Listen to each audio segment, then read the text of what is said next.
ದೇವರೇ ಗತಿ, ಪ್ರತಿ ಜೀವಾತ್ಮದ ಪರಮಾತ್ಮ. ನನ್ನ ಹೆಸರು ಬಾಲಚಂದ್ರ ಗುರುಸ್ವಾಮಿ ಅಂತ ಹೇಳಿ 35 ವರ್ಷದಿಂದ ಶಬರಿಮಲೆ ಯಾತ್ರೆ ಮಾಡ್ತಾ ಇದೀವಿ.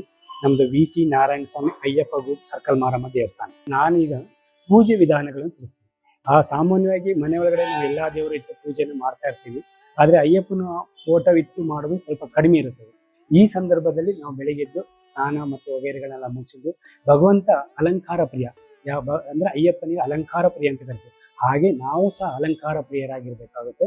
ಭಸ್ಮಗಳನ್ನ ಮೈಗೆ ಹಚ್ಕೊಂಡು ಅರ್ಶಿನ ಕುಂಕುಮ, ಇದು ಯಾವ ಸಂಕೇತ ಅಂತ ನಿಮಗೆ ಚೆನ್ನಾಗಿ ಗೊತ್ತಿರುತ್ತದೆ. ಭಸ್ಮ ಈಶ್ವರನ ಒಂದು ಸಂಕೇತ, ಕುಂಕುಮ ತಾಯಿಯ ಸಂಕೇತ, ಅರ್ಶಿನ ಇದರ ಸಂಕೇತ. ಸೊ ಹೀಗಾಗಿ ನಾವು ಮೈಗೆ ಅಲಂಕಾರಗಳನ್ನು ಮಾಡ್ಕೊಬೇಕು. ಭಗವಂತನಿಗೆ ಯಾವ ಥರನೂ ಮಾಡಿದ್ರೆ ಪೂಜೆ ಯಾವ ಥರ ಬೇಕಾದ್ರೂ ಮಾಡ್ಬೋದು. ನೀವೇನು ಅಷ್ಟೋತ್ತರ ಹೇಳಿ ಮಾಡ್ಬೇಕನ್ನೋದು ಏನಿರಲ್ಲ. ಸಾಧ್ಯವಾದಷ್ಟು ಮಟ್ಟಿಗೆ ನಾವು ಅಷ್ಟೋತ್ತರ ಪ್ರಾಕ್ಟೀಸ್ ಮಾಡ್ತಾ ಬಂದ್ರೆ, ಅಂದ್ರೆ ನಿತ್ಯ ಮಾಡ್ತಾ ಬಂದಾಗ ಅವಾಗ ಏನಾಗುತ್ತೆ ಅಂದ್ರೆ ನಮ್ಮ ನಾಲಿಗೆ ತೊಡರುಗಳಿಗೆಲ್ಲ ಹೋಗ್ಲಾಡ್ಸೋಂಥ ಸಾಧ್ಯತೆಗಳಿರ್ತವೆ. ಯಾಕಂದ್ರೆ ಈಗ ಕನ್ನಡದಲ್ಲೇ ಬಂದು, ಮುಂಚೆಲ್ಲ ಸಂಸ್ಕೃತ ಒಳಗಡೆ ಇತ್ತು, ಈಗ ಕನ್ನಡದೊಳಗೆ ಬಂದಿದೆ. ಹಾಗಾಗಿ ಆ ಬುಕ್ಗಳೆಲ್ಲ ಮಾರ್ಕೆಟಲ್ಲಿ ಸಿಗುತ್ತೆ. ಸಾಧ್ಯವಾದರೆ ಕೊಂಡು ನೀವು ಓದ್ಬೋದು, ಇಲ್ಲ ನಿತ್ಯ ಪಠಣನೂ ಮಾಡ್ಬೋದು.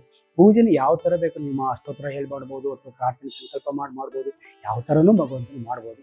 ಅದ್ರ ಜೊತೆಗೆ ನಿಮ್ಮ ಕೈಯಲ್ಲಿ ಮನೆ ಒಳಗಡೆ ಇದ್ದಾಗ ಅಥವಾ ಮನೆಯಲ್ಲಿ ಅಥವಾ ಒಂದು ಯಾವುದೋ ಒಂದು ದೇವಸ್ಥಾನದಲ್ಲಿ ನೀವು ಮಾಲೆ ಹಾಕಿ ಧಾರಣೆ ಮಾಡ್ಕೊಂಡಿದ್ದಾಗ ಪೂಜೆ ಮಾಡುವ ಸಂದರ್ಭದಲ್ಲಿ ನೀವು ಭಗವಂತನಿಗೆ ಏನಾದರೂ ಒಂದು ಹಣ್ಣಿಟ್ಟರು ಸಾಕಾಗುತ್ತೆ.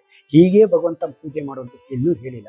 ಆದರೆ ನೈವೇದ್ಯ ಮಾಡ್ಬೇಕಾದ್ರೆ ಒಂದು ಇಟ್ಬಿಟ್ಟು ಮಾಡ್ಬೋದು. ಭಗವಂತನ ಅಷ್ಟೋತ್ತರಗಳಿದ್ದಾವೆ. ಇಲ್ಲಿ ಏನಾಗುತ್ತೆ ಅಂದ್ರೆ, ನಾವು ಸಾಮಾನ್ಯವಾಗಿ ಅನ್ನದಾನ ಮಾಡುವ ಸಂದರ್ಭದಲ್ಲಿ ನಾವು 3 ಫೋಟೋಗಳನ್ನು ಇಡ್ತೀವಿ. ಒಂದು ಗಣೇಶನ ಇಡ್ತೀವಿ, ಎರಡನೇದಾಗಿ ಅಯ್ಯಪ್ಪನ ಇಡ್ತೀವಿ, ಮೂರನೇದಾಗಿ ಮುರುಗನ್ ಇಡ್ತೀವಿ. ಅಂದ್ರೆ ಇವ್ರು 3 ಜನ ಅಣ್ಣ ತಮ್ಮಂದಿರು ಅಂತ ಹೇಳ್ತಾರೆ.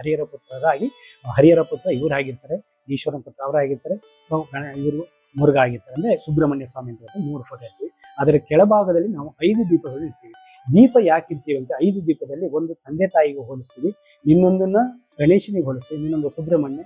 ಪ್ರಧಾನ ದೀಪವಾಗಿ ನಾವು ಸಾಮಾನ್ಯವಾಗಿ ಅಯ್ಯಪ್ಪನ ದೀಪ ಇರ್ತೀವಿ. ಯಾಕೆ ದೀಪಗಳ ಮುಖಾಂತರ ಭಗವಂತನ ಆಹ್ವಾನ ಮಾಡ್ತೀವಿ ಅಂತ ಹೇಳಿದ್ರೆ, ನಮ್ಮ ಕಣ್ಣುಗಳಿಗೆ ಬೆಳಕು ಸಿಕ್ಕಾಗ ನಾವು ಇಡೀ ಪ್ರಪಂಚನ ಹೇಗೆ ನೋಡ್ತೀವಿ, ದೀಪದ ಮುಖಾಂತರ. ಅಂದ್ರೆ ಕತ್ತಲಿದ್ದಾಗ ಕತ್ತಲೆ ಆವರಿಸಿಟ್ಟಿರ್ತದೆ, ಕತ್ತಲನ್ನು ಹೋಗ್ಬೇಕಾದ್ರೆ ದೀಪ ಬೇಕು. ದೀಪದ ಮುಖಾಂತರ ಭಗವಂತನ ಆಹ್ವಾನ ಮಾಡ್ತೀವಿ. ಅಂದ್ರೆ ಭಗವಂತ ನಮ್ಮ ಕಷ್ಟಗಳನ್ನು ಹೋಗ್ಲಾಡ್ಸಪ್ಪ, ನಮ್ಮಲ್ಲಿರೋ ಅಜ್ಞಾನಿಗಳನ್ನು ಹೋಗ್ಲಾಡಿಸು, ನಿನ್ನ ಬೆಳಕಿನ ಮುಖಾಂತರ ನಮಗೆ ಚಕ್ಷ್ಮಗಳಿಗೆಲ್ಲ ಬೆಳಕನ್ನು ಕೊಟ್ಟು ನಾವು ಪ್ರಪಂಚನೆಲ್ಲ ನೋಡುವಾಗೆ ಮಾಡು ಭಗವಂತ ಅಂತ ಬಿಟ್ಟಲ್ಲಿ 5 ದೀಪಗಳನ್ನ ಆಹ್ವಾನ ಮಾಡಿಬಿಟ್ಟು ಪೂಜೆಯನ್ನು ಪ್ರಾರಂಭ ಮಾಡ್ತೀವಿ. ಪ್ರಧಾನವಾಗಿ ಗಣೇಶನಿಗೆ ಆಹ್ವಾನ ಮಾಡ್ತೀವಿ, ಅದಾದ ನಂತರ ಸುಬ್ರಹ್ಮಣ್ಯ ಸ್ವಾಮಿ ಆಹ್ವಾನ ಮಾಡ್ಕೊತೀವಿ, ಅದಾದ ನಂತರದಲ್ಲಿ ಅಯ್ಯಪ್ಪನಿಗೆ ಆಹ್ವಾನ ಮಾಡಿಬಿಟ್ಟು ಕೊನೆಯದಾಗಿ ತಂದೆ ತಾಯಿಗಳು, ಅಂದ್ರೆ ನಮ್ಮ ಪ್ರಪಂಚಕ್ಕೆ ನಾವು ಯಾವ ತರ ಬರ್ಬೇಕಾದ್ರೆ ತಂದೆ ತಾಯಿಗಳು ಕಾರಣಕರ್ತರಾಗಿರ್ತಾರೋ ಅದೇ ರೀತಿಯಾಗಿ ಅಯ್ಯಪ್ಪನ ಅವರಿಗೂ ಸಹ ಅವ್ರ 3 ಜನಕ್ಕೂ ಈ ಹರಿಹರ ಯಾವ ತರ ಅವ್ರ ತಂದೆ ತಾಯಿ ಹೇಳ್ತಾರೆ, ಅದೇ ತರನೇ ಶಿವ ಮತ್ತು ಪಾರ್ವತಿ ಅಂತ ಕರಿತೀವಿ. ಅವು 2 ದೀಪಗಳ ಮತ್ತು ಟೋಟಲ್ 5 ದೀಪಗಳನ್ನ ಇಟ್ಬಿಟ್ಟು ಆಹ್ವಾನ ಮಾಡಿಬಿಟ್ಟು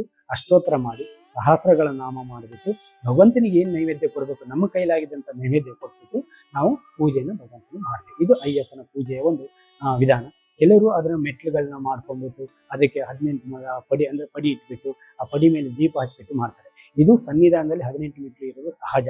ಅದೇ ರೀತಿಯಾಗಿ ಇಲ್ಲೂ ಮನೆ ಒಳಗಡೆ ಒಂದು ದೀಪಗಳನ್ನ ಇಟ್ಬಿಟ್ಟು 2 ಸೈಡಲ್ಲಿ 18 ಮೆಟ್ಲು ತೋರಿಸ್ಕೊಂಡ್ಬಿಟ್ಟು ಅದ್ರ ಮೇಲೆ ದೀಪ ಇಟ್ಬಿಟ್ಟು ಅವರು ಸಹ ಮಾಡ್ತಾರೆ.